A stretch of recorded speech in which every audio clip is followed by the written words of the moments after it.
Out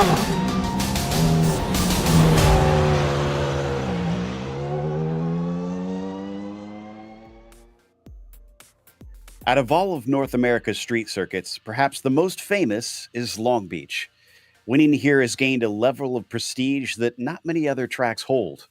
No doubt our drivers will be itching to claim the top spot today as we get ready to watch round 7 of the Lotus 49 Grand Prix Legend Series. And you'll see it all live here on the Global Sim Racing channel. Hi, I'm Joe Peak, and with me in the booth is IMSA driver Joey Atterbury. Behind the scenes is our director Robert O'Brien, and he's using cameras provided by Dougie Beard. Long Beach has changed layouts numerous times over its history, but the current one has really settled in, having been unchanged for over 2 decades. Let's get a closer look at it with our track guide. Welcome to Long Beach. Nestled into the south side of Los Angeles and running alongside the Pacific Ocean, this street circuit has made the port area world famous. Both Formula One and IndyCar have called this 2-mile, 11-turn circuit home. Winning here has become a prestige worth boasting about among open-wheel pilots. Indeed, the winners list includes the likes of Lauda, Andretti, Unser, Montoya, Power, and many other legendary names in racing. Much like its European sister over in Monaco, it's short, tight, and punishing. But unlike Monte Carlo, this circuit emerged from a rundown piece of California coast to grow into the glamorous location it is today. Down into Turn 1 at the end of Shoreline Drive is where the majority of overtakes tend to be made. But sneaky passes can also pop up in places like 6 on the way into Pine Avenue, or Turn 9 at the end of Seaside Way. There's also 2 distinctive landmarks notorious for causing track blockages. The fountain section, with all its beauty, is a single-file affair save for the first lap. And the hairpin has been a staple here, even though it's changed locations a few times. In fact, that last hairpin not only includes the dangers of getting tangled with another car, but the important nature of getting the best exit you can to keep your rival from having a chance to pass you into the first corner. It feels appropriate that California's signature street track is a hop, skip, and a jump away from the beach. But while others might be trying to attack the surf, our drivers today will be attacking the corners instead.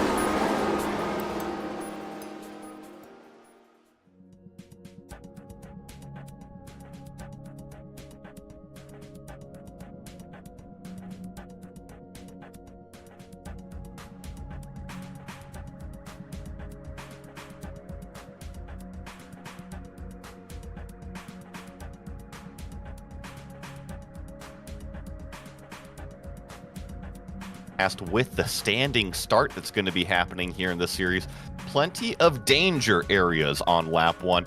That includes turn 1 all the way through the fountain section, one of the most iconic corners on this Long Beach Grand Prix circuit. But it's not even really a full lane wide. It's almost a half a lane wide. And with 32 cars, you got to be very, very careful. And then down the Seaside Way, you're back straight away into another famous Long Beach turn, the hairpin. The final turn, got to get that thing slowed way up, and then with these cars, got to be careful rolling on the throttle, putting the power down all the way down Shoreline Drive here. But I think no matter what, these cars will be a blast to watch at this street circuit. Yeah, it'll be entertaining at the very least, that is for sure. Now, as for the championship, Xavier Sanchez is still leading over Togo Hisada, but it's not by many points. You see that Togo was not able to be around at Pocono, despite him being known as a bit of an oval master. He had other obligations with the 24 Hours of Spa on iRacing taking place, so that has kept him back here in second position, with Jorge Nieva now in third and Gary Ho in the fourth position, being very closely chased because Marco Salgado, Ben Zocco, Nacho Gaspar, Neil Kemp, and David Rossi are all within 9 points of that fourth place. This is definitely a place that could throw up some changes. We'll see if it does. But in the meantime, let's check out the F2 standings. I mean, you were talking about 9 points separating a few drivers. Well, we got the same thing here in F2, with the exception of the front half. The Steve Morris kind of leading the way, Bjorn Ackerman giving chase, but then it really closes up. Only a few points separating Jonathan Jordan, Andrew Ang. Only a few more. Cam Porter having a great run right now inside the top 5 in those F2 points, but got to watch out from his heels. You got Kirk Clapper, Derek Matthews, and company. I mean, look at this. Only a few points separating each of these drivers. And then when you get to the Nations Cup, it's been basically Spain up at the top since the very beginning of the season. Now, quite a ways away from Japan at more than 50 points separating them at the halfway mark in the season. Obviously, not the greatest of margins that we've seen, but still enough that it's looking like Japan's going to have to start fighting back. United States catching up in third position with the UK trailing not that far behind them. Then you've still got battles between Australia and Germany. Singapore kind of on their lonesome back in 7th. And then some fights down for 8th, 9th, and 10th between the Netherlands, Canada, and Slovakia. Now let's take a look, of course, at today's race details. And the standard for this Grand Prix Legend Series, we are on round 7 of 12 here at Long Beach. 26 laps is what the competitors are going to have to do today. Open setups as always, no spare car, so be very careful about your competitors, how narrow this racetrack is, and most importantly, how close those concrete walls are. A drive-through penalty at 17x, disqualification at 25. Joe, as always, it's not going to be an issue here. It's going to be the contact, and like I just mentioned, those concrete walls, they like to reach out and grab you here. I got to think track position is going to be so key, especially with how tough it is to try and overtake. And, well, Togo Hisada is not leaving anything to chance. He is 0.8 of a second over second place Ove Trangrade right now. And it looks like he's given up his second lap. So I think Togo is either happy with his first one or messed up early on in his second lap. So he's done. Ove Trangrade heading out, but the second lap's not going to count for him since he's now on an out lap.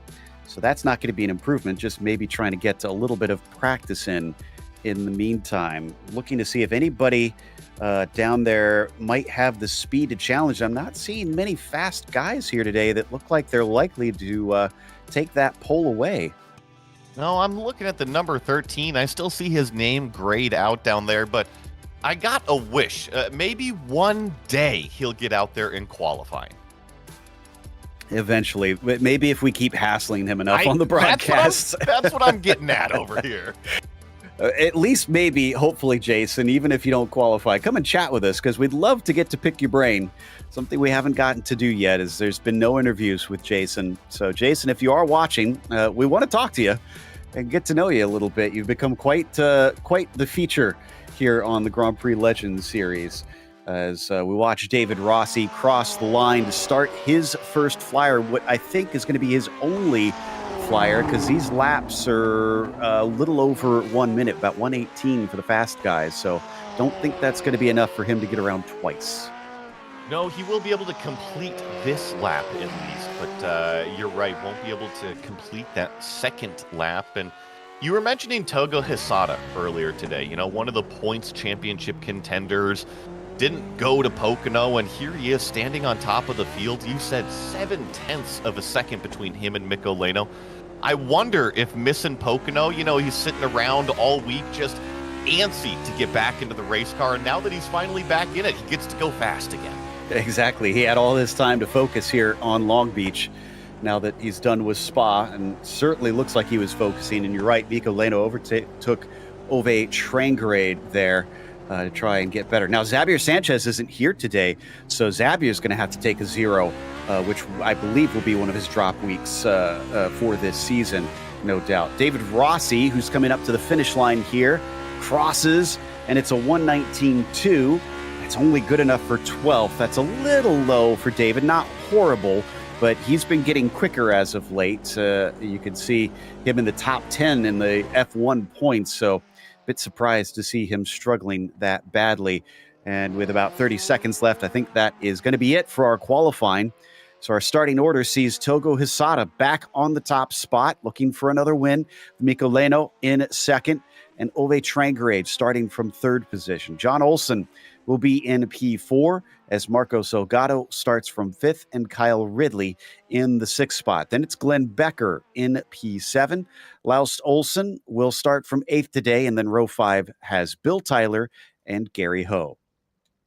Here in 11th place position, we've got Yanni Lehman. Next to him is going to be David Rossi lined up in 12th, Matthew Maudsley 13th, Neil Kemp 14th, Robert Plumley top 15 here in qualifying, Bjorn Ackerman in the 16th spot, Kevin Parish and Michael Grissinger are going to share row 9 there, Sebastian Rogier and Jan Steffen in 20th place. Derek Matthews starts 21st with Isan Ginn in the 22nd position. Then it's Mats Linden 23rd. He'll be flanked by Paul Farah to his outside. Andre Juteau will start in 25th. Then you get into the drivers that did not qualify. Ginés Nunez, Jason Clapper, of course, Thomas Tuba, Kurt Clapper, Christo Chinmay, Johnny Bell, and Kaneko Tsutomu is going to be starting 32nd. Which is going to be plenty of cars. It's a little bit lower than what we've been seeing for some of the fields this season, but trust me, we don't need that many more at a track as tight as this. And it's a little warm on the track itself at over 90 degrees Fahrenheit. That's not too bad, maybe just a little slippery. You have to watch your brake markers down into Toyota turn. As we're waiting now on the last of our drivers to get out to the grid. Laust Olsen, one of those. He's going to be one of our onboards today, so we'll try and check in with him in a little bit and see his perspective, trying to fly between the canyon walls here in California.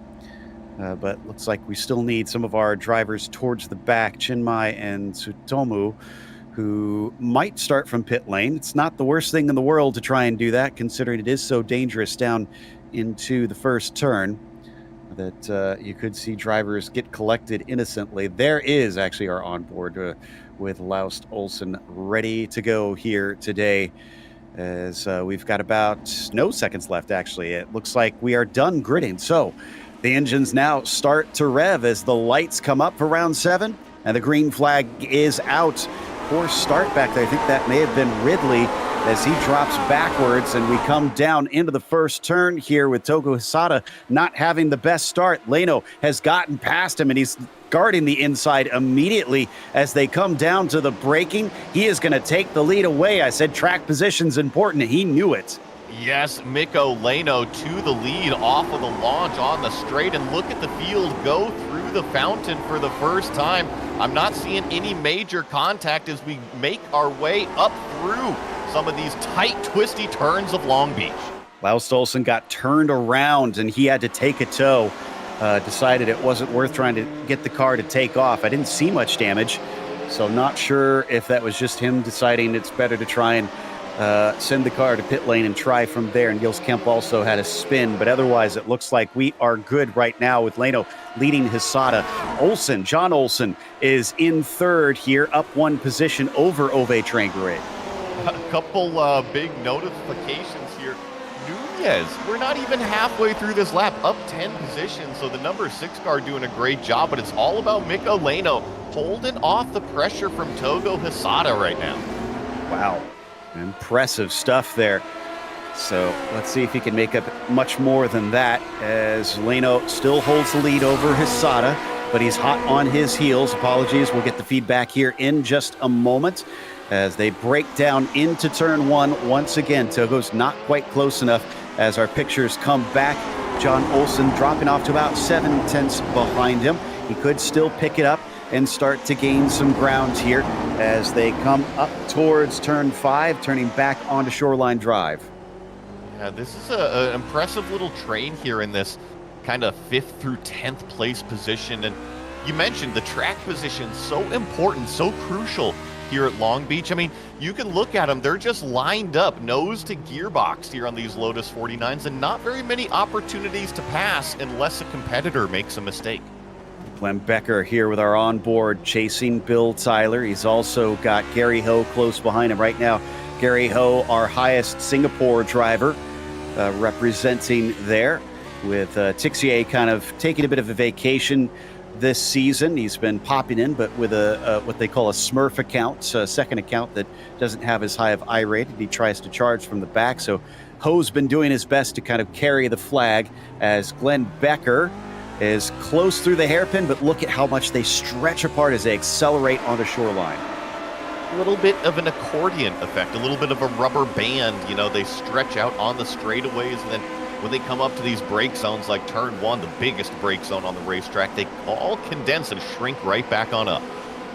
Makes it so important to get that run off the hairpin and get yourself a good exit there. As now they fly through, and you can see some of them really ducking it into the fountain section much quicker, trying to see if they can find an advantage. You just got to be careful that you don't plow into the back of that car.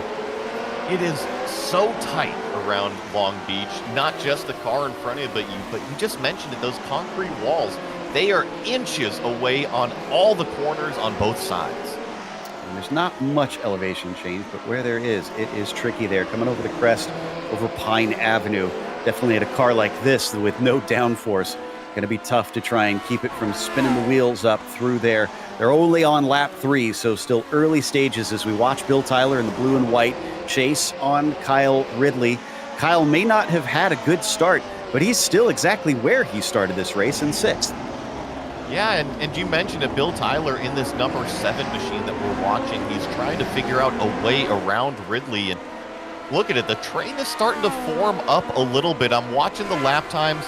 There, Kyle's back up to speed, but still the slowest car of kind of this bunch. Yeah, that's not going to be fun for those behind him, that is for sure. As they swing down through the fountain section, once again, we're back to Hisada and Leno. He is keeping him on his toes. It's been stuck at about 0.5 of a second between the pair of them. John Olsen has now dropped back by about 1.5 seconds. Now, it's not uncommon to see the leader kind of run away with it, but interesting to see. John Olsen still giving chase. Ove Trengrade hot on the heels of our 3rd place car. Uh-oh. Kyle Ridley, this is one of the cars that we were just talking about. And he was very slow there. He's got a car coming up behind. That's Kevin Parrish. We're going to find out what caused this here. That was back onto the reverse on Shoreline Drive. So here we are out of the fountain section. This will be turn 5 here, this right-hander, another spot where it has a little bit of elevation change. Yep. He took a lot of curb, and it was way too much, but he avoids the wall critically. A very common spin on exit coming out of there. You called it. He just jumped that apex curb a little bit too much, and when you do that, it unsettled the car, simply lost control, spin. Yeah, that is made to try and keep the cars from eating up too much of that inside through there, and you can see it does a pretty good job of it, honestly, most times, even in cars like this that ride a little bit high. Ove Trengrade on John Olsen, wanting that 3rd place back and looking very close to him, honestly. This onboard makes him look like he could maybe try and do something here if he really wants to be aggressive. And knowing Ove, he is not shy of doing things like that. I've been watching this specific battle right here, and I do think that Trengrade is faster than Olsen. He's showed his nose a couple times, and just like that corner right there, John Olsen maybe misses the apex a little bit, lets the nose kind of drift wide, and I think Trengrade sees every opportunity, and here we go, down Seaside Way, the back straightaway. He's in the draft. It's got a really good run. Is this enough? No, it's not quite there. He's not going to try it coming into Firestone turn. Although he looks very strong under braking, needs to be strong on the exit, especially here into the hairpin. Hard to make passes into there. It's all about getting the power down coming off of it. And you saw Ove try to do exactly that. He really tried to square off the corner of that hairpin. Didn't quite work to his advantage this time. Sometimes it's a give and take. How much do you square it off, or how much do you take the natural racing line to get the drive off? A big pileup for the number 30 car, Derek Matthews, coming off of Pine Avenue. So we'll have to see if we can dig that one up. I saw at least 3 cars that look to be collected in that one. Looks like we've got the replay spooled. So let's see here. This is onto the back stretch. Oh, a little hot. And into the tire barrier. What happens behind him here? 1 goes in, 2 avoids, but 3 gets a big piece of it. Wow, who was that just snuck by? I didn't quite see who it was. I'm not sure. I know the 27 there is Paul Ferrer, unfortunately, that got involved. And I would say the only difference currently at Long Beach, those tire barriers, they don't stick out quite as far as they do here in iRacing, a very common impact point. That's John Stefan there that has managed to somehow sneak through the inside. Very quick hands, honestly, because that is quite blind coming through there, and just managed to get out of the way in time. So that will gift him 20th place and is actually still hot on the heels of Isan Gen. Uh-oh, Kirk Clapper having some problems. Looks like there's damage now on Kirk Clapper's machine, which is common when you get into the walls out here. Those concrete walls, even the tire bundles, they are very unforgiving.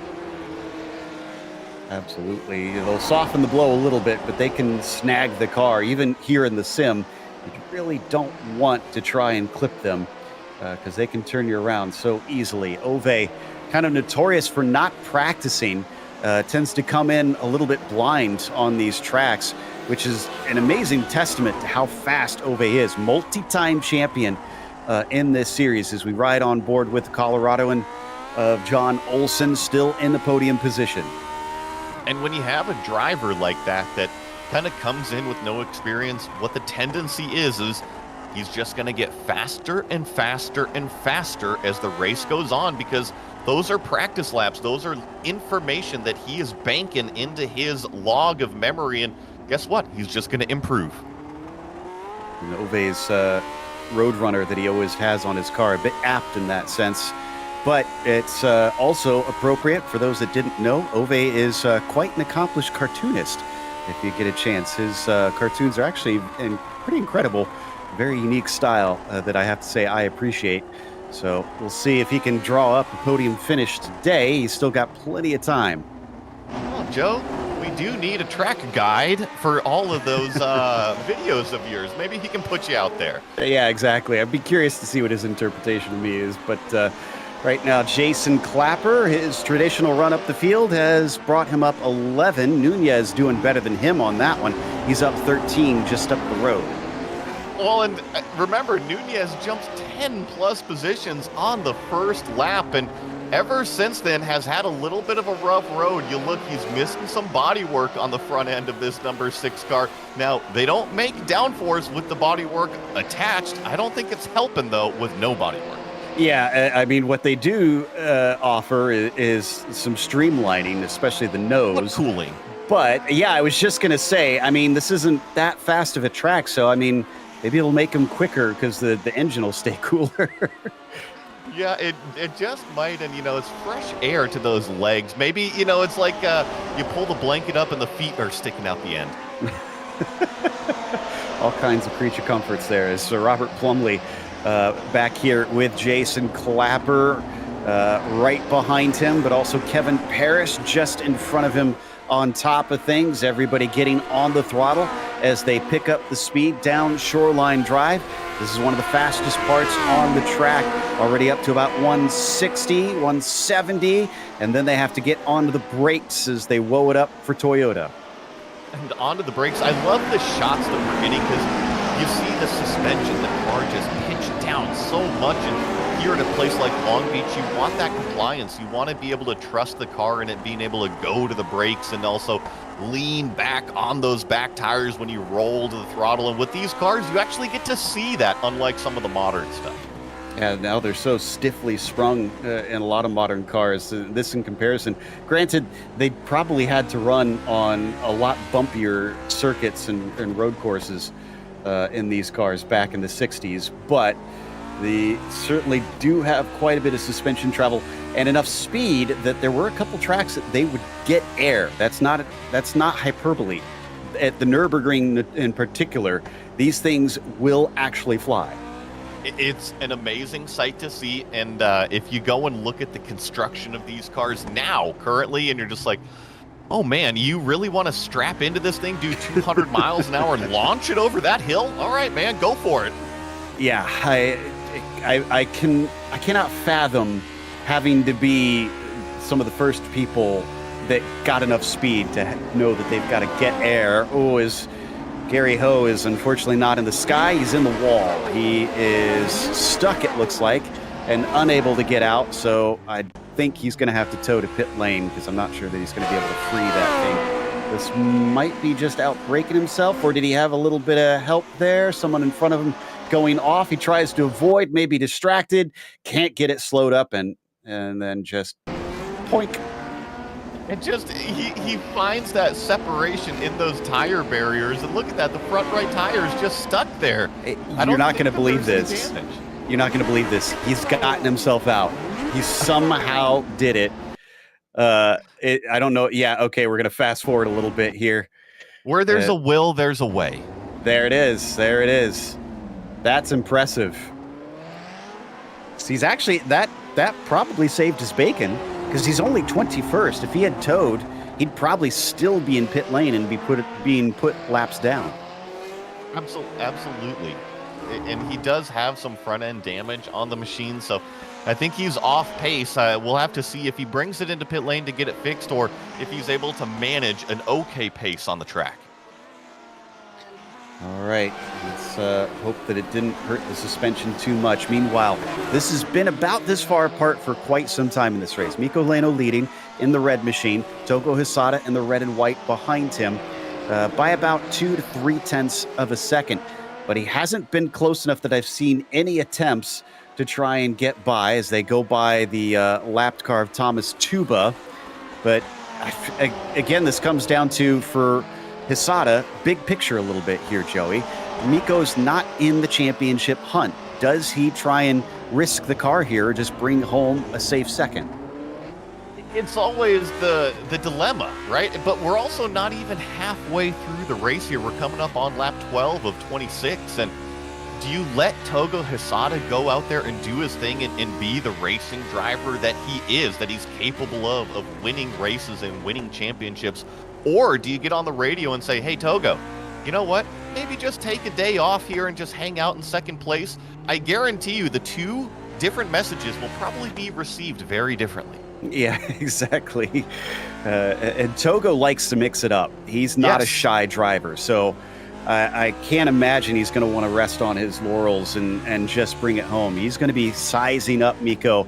And even if he does play patient, he's going to be ready to pounce. You know, you literally took the words out of my mouth. I was going to say, sometimes you got to let a lion hunt. It's a good way of putting it. I'll have to remember that. But he's still right within range here, coming down the backstretch. And there you go. He takes a big look coming down in a Firestone turn, but he's not able to get the overlap. He's just getting so closer every time, and sometimes it's just a move like that where you know you're not going to make a pass, but you're filling the mirror of the car in front of you. Oh, Trengrade's having problems. This was our 4th place contender. That was down at the end of the back stretch, and this, I think he may have gotten away with, because it looks like he got it going once again. Let's see. Did he just kind of go off into the runoff, or did he actually hit John Olsen here? Didn't see John with him, so I'm assuming he didn't. Locks him up quite a bit. Oh, but he does get the wall. I mean, you saw him just get in the brakes a little bit deeper than Olsen, and oh, man, that was incredibly close. But hey, tip of the cap to Ove to avoid the contact between him and his fellow competitor. Yeah, and sportsmanship in this series is definitely very highly regarded, so he didn't want to try and ruin somebody else's race, so he falls to 7th with, looks like David Rossi. Well, I said he didn't qualify well. He's racing great as he's up 4 positions and into 8th spot. We'll see if he can manage to overtake the Norwegian driver. By the way, Hisada, I believe, had another little poke on Leno, but still unable to make that stick. He's getting more and more aggressive as these laps are going on. I'm curious with Trengrade, who we've got on the screen right now. It seems like he's back up to pace, but I wonder, there was that slight bit of contact on the wall if he's got any damage. Yeah, and that was with concrete too, so there's no give there. If he hits it and it bends the suspension, he's going to have to just deal with it as they come out of the hairpin once more. That was a good run from him. He's starting to get away from both Ridley and Rossi. And it looks like Ridley actually with a little bit of a run here on David Rossi. And Joe, I was noticing earlier on some of these ride-ons, even the front straightaway turn, these guys are having to drive it through that. It is not just simple, flat out hold it around. Exactly. It's it's a car that definitely is. We see some corrections there through the fountain section by Ridley. A car that makes corners that in modern cars are non-corners suddenly real turns, as you can see how much of that inside curb they have to take, trying to be quick there coming out of turn 5. What if maybe we could check to see if there's any suspension damage if we ride on board with Ove and see. Let's see. Okay, here's a good spot here coming down the back stretch. Let's see how straight the wheel is. It looks straight to me. It's straight enough, right? Yeah, it doesn't look like he's having to really correct it that much, so I think he may have gotten away with it. If there is some sort of handling damage, must be somewhat minimal. I think he might have just been able to sneak away with it, and this now is Togo Hisada still right on the back end of our Lido with Mikko Leno. But Joe, we're halfway through, just past halfway through. We've already passed a few cars that have gotten out of the way. It's just going to get thicker and thicker from here. Yeah, you mentioned it. It's only a 2-mile long track and just over a minute for the lap time. So with 32 cars, and now it's down to more like, I think, 27, 28 cars that are still running. You're going to run into that traffic quite quickly. Johnny Bell pulls out of the way. Again, like I said, sportsmanship is very highly valued in this series, so most of the lap cars don't really make life difficult for the leaders. No, and that is well known. The leaders know to be respectful to the lap cars, because guess what? The lap cars are being respectful when they can, getting out of the way of those lead battles when they approach. Got a replay for Robert Plumley. Oh, well, he's going to need that high-vis race suit because he's not where he's supposed to be. And thankfully, he'll get back out. A little bit of a 3-point turn. We got to go back to Hisada, though, because he's got the best run I've seen so far. Will Mikko defend? Yes, he's going to cover off the inside. Togo goes way late on the brakes. He's ahead by the braking zone, but he's a bit too deep, and he slides the car through the corner, just barely avoiding the tires. Oh my goodness, I don't think you can get closer to going too deep into turn 1 than that. Togo Hisada just barely got the car woed up. Oh, but here we go again with the lap traffic. Kurt Clapper this time. He's going to lift and let them through, so that's not going to do it for Togo Hisada. He's had a taste, though. He knows there's blood in the water. Yes, he definitely sees that. He knows he's faster than Mikko Leno, and you called it. He missed Pocono, and I know it's an oval. Some of these guys had some other priorities going on, but it always feels good to come back to that series and stand on top. I'm sure it was painful for him because I bet the Spa 24 was important to him. But like I said, his history on the ovals, his first win came at an oval, Indianapolis of all places. So Togo Hisada probably had to really bite the bullet to say, I can't race at Pocono last week. And now he is on the charge to try and make up for that here. And I often compare him to Takuma Sato. If he can win here at Long Beach, he'll match Takuma because the Japanese driver also had one of his IndyCar wins at this track. Well, he's starting to run out of just a little bit of time. You know, we were mentioning not even halfway through, just halfway through. Well, now 10 laps to go here on the racetrack. So if you're thinking about big championship points, and more problems, this is coming off a Seaside Way. This is Kevin Parrish on the back end. Yeah, I think he found the concrete barrier as well, but unfortunately at a more direct angle. Yeah, so coming along Seaside Way, let's see if he also outbrakes himself. It's such a tempting corner coming into it, and you do have to come in a little bit cockeyed, as you can see. He did find the tires, but that was still a pretty hard hit. Yeah, even the tire bundles can do damage, and now we got side-by-side. Togo Hisada is going to try to sneak up the inside, which is going to be the outside of the hairpin, but this is going to give him a tremendous run down the straightaway. Traditional spots weren't working, so now he's trying some creative things, but he just didn't get the launch that he needed. Don't think there's going to be enough slipstream to bring him up, but you never know. He's starting to gain a little bit here. What has he got up his sleeve?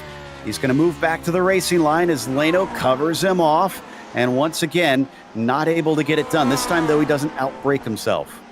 It seems like Togo is a little bit more confident on the brakes than our leader. That doesn't surprise me how much seat time Togo Hisada has in comparison to Mikko Leno recently in these machines, but seems like Mikko knows where his brake marker is. He's not overstepping the limit. He's not letting the mirror fool him. Yeah, it's something about these fins and just keeping cool under pressure. Never ceases to amaze me how good they are in these situations. Leno, who had quite a deficit in qualifying, clearly is not as quick as Hisada from what we've seen on pace. Togo looks to be the faster driver here, but can't find a way by when he needs to. And that number 2 car, just playing defense exactly at the right time, placing the car where it needs to be, has managed to hold him back. It sounds like Ove Trangarade has had another problem, and he is in pit lane now. I think a little bit of a bigger impact for Trangarade this time. Unfortunate to see Ove because he's one of my favorite drivers to watch, just picking up speed throughout the race. Another decent run from the Japanese driver, but Leno is not even going to have to go defensive this time. Someone in front of them locking it up and in the barriers, actually. Looks like Andre Juteau. I don't want to take anything away from our leader. I know that we've been saying Togo Hisada has so much speed and you know, he's just kind of getting held up by our leader. But these guys, both of them, have gapped it out 9.5 seconds over third place. So these two definitely running away with it. They come back around onto Pine Avenue once again.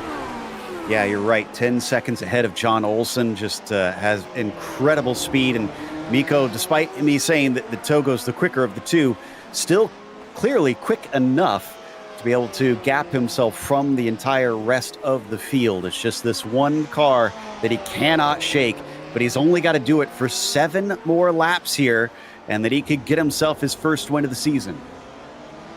Getting a little analytical here. I've been watching these two cars, these two drivers. Ooh, more cars they're going to have to navigate. That's Robert Plumley spun around at the exit of the hairpin, unfortunately. He gets it back going the right direction, but what I was going to make the point of, Joe, I see Togo Hisada using the racetrack more on entry and exit. All right, so what happened to Rob? He's regular here in the Grand Prix Legends Series, and this is into the hairpin that he's coming right now. We saw him kind of at the side on the exit. Did he goose it too hard? Yeah, I'd say so. Either that or maybe he even clipped his right rear wheel on that hairpin wall there, which is actually a common issue. A little bit more in a GT car that are bigger than these, though. Yeah, and lack the visibility. It depends. That's one thing I've always struggled with here is figuring that out, because I run on a single screen setup when I race. And being able to see that inside is more difficult than you think, because in a real car, you've got the peripheral vision. Whereas on a single monitor, it's as though you kind of put tape around the rest of the windscreen, as there's Ove's incident. No wonder that took him out. It's as though you put tape around the rest of your windscreen and you've just got a letterbox in front of you of what you can see. It's a bit like putting some horse blinders on yes, and then going out there and racing. And look at Jason Clapper continuing his move up through the field. You mentioned that Nunez was our biggest mover earlier. Well, now Jason Clapper got around Nunez, chasing down Matthew Maudsley for a top 10. Here comes Clapper down to the inside, looking for the spot. Maudsley gives him space down at the apex, but that's going to give Maudsley the inside through the Indy left, down through the parking lot.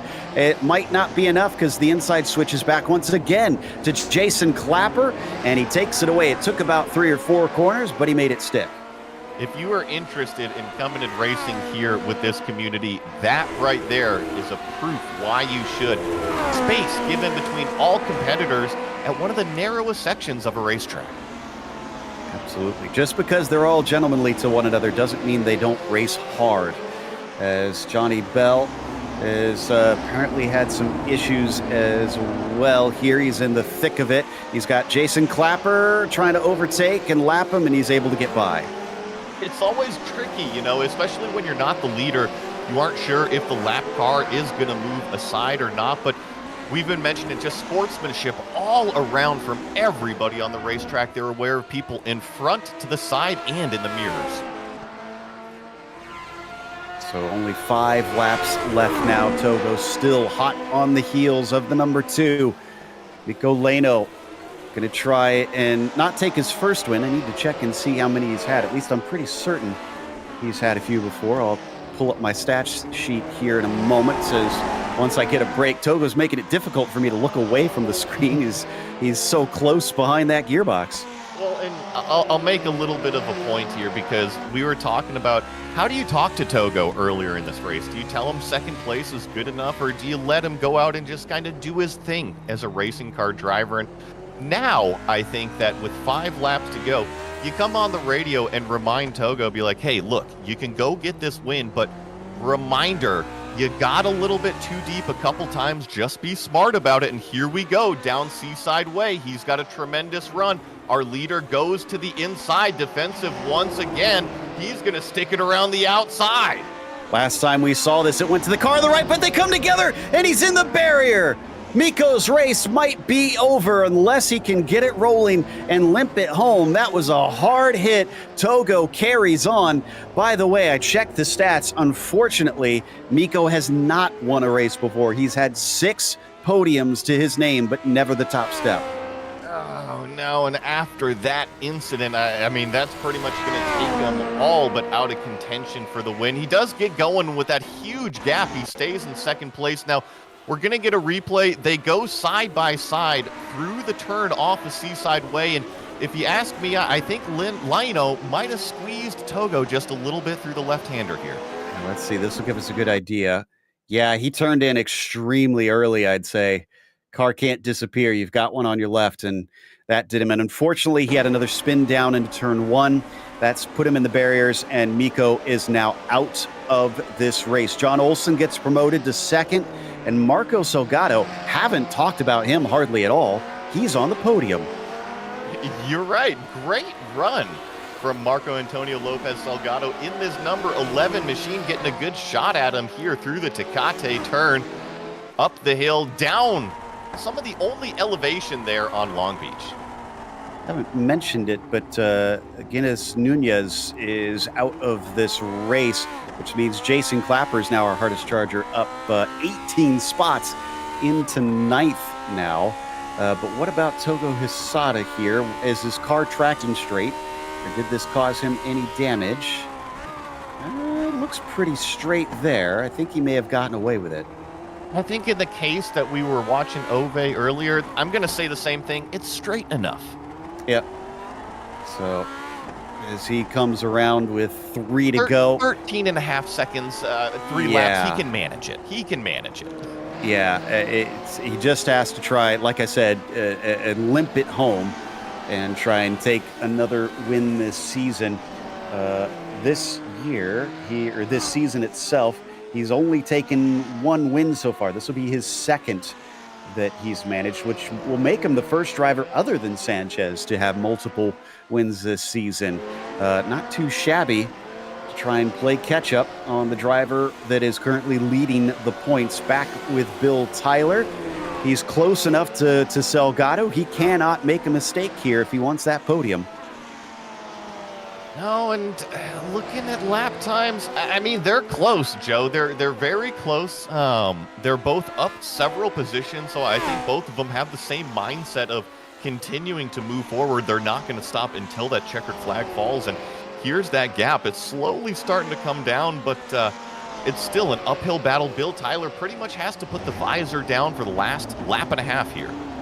Yeah, and it started to come down more, it looks like, the more recent lap. So I wonder if Bill Tyler maybe saw the, excuse me, that was Salgado on the bottom there. So Salgado was actually quicker. Yeah, there we go. So Tyler losing it. Yeah. So maybe I was going to say maybe Bill Tyler was motivated knowing a podium's on the cards. No, it's Salgado who is motivated knowing that a podium is on the cards and picking it up here to hold on to that third place as they lap yet another car in Jan Steven, who made a miraculous escape earlier, but is going to fall a lap down and is actually currently the first car lap down there in 15th. And having to go around the outside there is not going to help Bill Tyler's cause of trying to hunt down this podium. Seems like sometimes when you are climbing that hill, you just kind of get the boulders thrown down. What was that great game show, MXC, back in the day? Yeah, I wonder if Togo Hisada watched any of that. Might be a bit before his time, as he is rather young. But Hisada now gets the white flag, actually, and just past the start-finish line with 1 to go, and now up to 15 seconds. Went by Neil Kemp there, who is off course, and puts him now a lap down. He's missing quite a bit of his body work. Let's see what happened to Neil. Coming down the front and straightaway. Ooh, had to go 3 wide. Yeah, a little bit of an emergency lane change, and he gets in too deep. Oh, just couldn't avoid those barriers, couldn't he? Yeah, so that was a bit of a chain reaction there, unfortunately, as they come over Pine Avenue's crest and onto the back stretch. Next up, going to be Gary Ho. The Singapore driver probably wants to at least finish on the lead lap. It won't mean much but pride for him, but he is currently down 3 spots. He's lost a bit in this race since we last looked, unfortunately. So Togo Hisada coming up through the final couple corners, looking to make win number 2 on the season and take the championship lead away from his rival. Is going to do so at Long Beach. The legendary circuit is now one of his claims. Fantastic run from Togo Hisada to really take away that victory. John Olsen here rounds the hairpin. He's going to finish in 2nd place. A little bit of a lonely back half of the race for him, but standing on the podium. So Gatto going to round out that podium, keeping Bill Tyler at bay. Bill up to 4th. He gained 5. Nice job. And where is Jason Clapper? Ooh, Jason might be able to take one more at the very end. He's side by side, and he tries to get to the throttle a little too hard, fighting with Janne Lehmann, and will have to settle for 9th place, but he gave it a good go. Oh, man, Long Beach is certainly providing today, isn't it? A great run from Jason Clapper, as well as several others. A little bit of a heartbreak for others, such as Mikko Leino, unfortunately. Only 13 cars finishing on the lead lap. Oh, Gary Ho's, he had an accident here. Not sure what exactly went down, but he is going to finish all the laps. So that's a bit strange for him. But we'll take a quick break as he tries to finish this up. Unfortunately, taking a bit of a hit to his safety rating. We'll come back with the official results as well as driver interviews. So stick around.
Welcome back to Long Beach. We certainly got a good race out there, a battle for the lead all race long. Saw Togo Hisada take another victory with John Olsen behind him in second. Marco Salgado wound up in third. Mikko Leno was the one they were battling with him, but he didn't even get a top 10, unfortunately, with an accident from that lead battle, as Bill Tyler was fourth and Glenn Becker was fifth today. Kyle Ridley finished in sixth, with David Rossi up 5 positions to get a seventh. And it's Jana Lehman, who narrowly got away with eighth, trying to fend off Jason Clapper, who climbed up 18 spots to finish ninth. Matthew Maudsley was behind him to round out the top 10. In 11th place, we have Bjorn Ackerman. Then Michael Grissinger here in 12th. Gary Ho is our first car, 1 lap down. Just impressive from Togo Hisada, lap all the way up to 12th place. Neil Kemp in 14th, Jan Steven in 15th, Robert Plumley, Isan Jin, Johnny Bell here in 18th, Kevin Parish, and Mikko Leno having problems on the racetrack from here on out. It was DNFs, unfortunately. Yeah, down to 32nd, so a lot of cars. You tend to expect that here. It's an attrition-filled track with most races. But of those 32, the first one to get home was Togo Hisada, our winner. Togo, congratulations on the victory. You had a huge margin in qualifying, but what went wrong at the start that lost you the lead to Mikko? Yeah, I think he did have a mistake in the qualifying, because the practice session in the midweek and the Friday, it's always his first. And we are really close in the time. So just clarifying, his mistake and the start. I do the 2 races in this week, but I think the outside line should have the little bump in the straight. Go under the Trey and Ove and me both outside line start is slow in the start, so the inside line is a little bit better on the traction, I think. Interesting. Well, it's definitely looked like you were pushing hard to take that win. That surprises me, because we assumed that you had much better pace based on what we saw in qualifying on this race. So was this more that Mikko wasn't playing necessarily an incredible defense, he just was so close to you on pace? Is that why it was so hard to pass? Yes.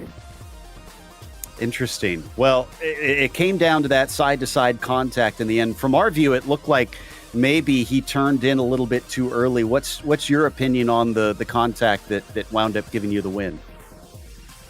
Yeah, I did that exactly same thing a couple of laps ago. Yeah, I think. And at the time we we threw with no contact. So the next time is twice. This is the contact one. I decided to little bit more higher entry speed. So I'm gonna little bit aggressive in the inside, and I think he's also tries to shut the door more tightly. So that's causing the contact. But I think that is a distinct incident. After the collision, he apologized me on the message. So I'm good. Yeah, very fine.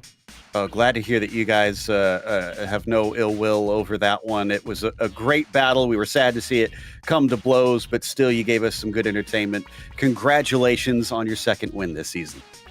Thanks a lot. Togo Hisada, your victor here today, followed home a bit distant by John Olsen, and Joey has caught up with him. John, congratulations on the podium. You came home second today here at Long Beach. Morning, Joey. Thank you. Yeah, that would better to be lucky than good. It is a good morning to you as well. Up early over there on the West Coast, and I wouldn't call that lucky. I would say that you had a tremendous battle for the first half of the race with Ove, and you were able to hold him off. What was it that you were able to keep in your mind and then just kind of put him in your mirror and draw away from it? That was actually my race plan all morning. I had nothing for Togo and Mikko, nothing. I think I was 6/10 slower than those guys. So there was no way I was going to keep up with them. Having Uwe behind you is less than ideal because he's pretty quick. But the thing that I had in my mind is both Miko and Togo are extremely aggressive, and I just kept thinking to myself, I could win from third place 20 seconds back here because those guys are going to make contact. It's gonna happen. So just put my head down, did my thing. As long as I didn't make a mistake, Uwe wasn't gonna. I don't think anybody can. It's just so hard to pass here. He's faster than me, but I don't think he's gonna get by unless I do something stupid. So just don't do something stupid. That was my race plan. Oh, talk to me a little bit more about that strategy once you're on the racetrack then with those two front running kind of out and away from you. You know that they potentially can make contact. Were you just focused on keeping it off of the walls and hitting your brake markers out there? Because we saw a lot of cars just simply overcook it on the brakes and end up in a tire wall. Simple as that. Joey, that's my plan every week. I'm not the fastest guy out there. Don't screw up. Don't hit the wall. Don't put it off. Don't make a mistake. That's the plan every week. Well, it seems to be working out for you, and a second place finish, not too shabby. Anybody you want to give a shout out to? Yeah, I want to give a shout out to Doug Nelson. He's been a regular in this series for a long time. He is dealing with some serious health issues. Cancer's a bitch, but Doug's trying like hell to make it his bitch. So keep going, Doug. Well, that is a fantastic shout out. Yes, keep going, Doug, indeed. John Olson coming home today, second at Long Beach. Thanks, Trey.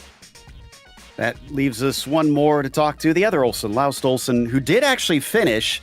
He repaired the car and got back out there, but he spent a lot of time after lap one waiting for that to finish up. Laust, we didn't get a chance to go back and look at the replay initially. What happened down on the first lap? Yeah, first of all, I think it was Kyle in front of me. He got a really bad start. I tried to go around him to the left, but had to lift to clear Glenn, who was side by side, and then I got wheel spin myself when I tried to get going again, and then into the fountain. I think it was Gary who dived in where there wasn't space, and we tangled wheels, and I got a lot of damage. Quite annoying, but I know that Gary he doesn't do bad things on purpose, so I'll get over it. Yeah, understandable that, especially at a track like this, it's hard to get away with it completely without something happening between drivers. How did the car feel after you brought it back out on track, though? Was it mostly going straight on you? Not quite. I think the steering wheel was still some 15-20 degrees to the right going straight, so it was quite difficult to drive, but managed to get down in the high 18s lap time, so was still drivable. Well, it was definitely a hard day, but next week we're going to something at least slightly more open, but definitely a lot faster in Watkins Glen. Are you looking forward to that? Yeah, that tends to be a good track also. So that's going to be... I don't remember, is it the long one, the boot, or the classic, or the cup one? I believe it's the boot. I'm going to pull up our schedule here real quick. Yes, classic boot. So yeah, but that's giving a little more space. The short one can get quite busy also, but that's going to be good. Indeed. Well, commiserations, and hopefully we'll get to talk to you with better results next week. Yeah, thanks. That was Laust Olson, who wound up 27th. At least he didn't give up on it and got the car back out there in the end. Well, that's going to wrap us up with a big thank you, of course, to the community itself of Lotus 49 drivers for bringing us back for another season of coverage. Also, a thanks to the team today, Rob, Joey, and Dougie. Make sure to check out our social media, our website, and our merchandise store. And don't forget to subscribe to our YouTube channel so you don't miss a moment. Because as we said, next week, Watkins Glen, it's a favorite amongst these drivers. It'll be Saturday, August 5th at 9:30 a.m. Eastern. But be sure to check out our other broadcasts listed here, because up next, Camel GT is at Motorsports, of all places, at 1 p.m. Eastern. Until next time, though, race clean, race hard. We'll see you on the track.